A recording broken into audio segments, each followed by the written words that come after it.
Well, thank you for having me and for the kind words. Of course. Well, if we're talking about the origin of Stoicism, obviously it didn't come from nowhere. No philosophy Mm. does, right? There's Yeah. always predecessors, influences, and of course, then even once it started, it almost immediately started changing. Um, Mm.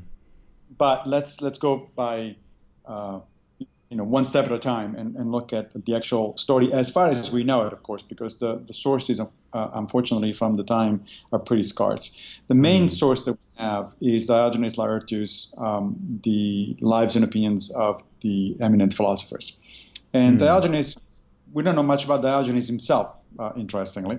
Mm. Yeah, but he was, a collector of a bunch of books and trivia and information of various kinds about all sorts of philosophers, including the Stoics. So, Book 7 of the Lives and Opinions of the Eminent Philosophers is devoted to Stoicism, and it starts out with the story of Zeno of Citium, the founder of Stoicism. And what Mm. Diogenes tells us is that Zeno was a merchant. He was a Phoenician merchant, and he was carrying on a ship a lot of dye that was to be used for clothing, Mm. and the ship, got into a storm. There was a shipwreck.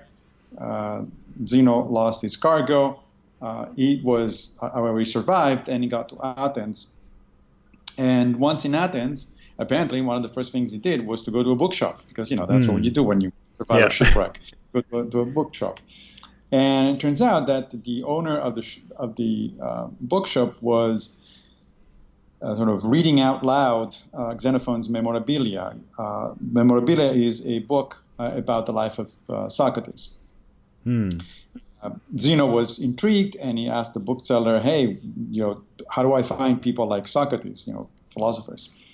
And the bookseller said, "Well, there's one right outside the door right now, walking by, and follow him."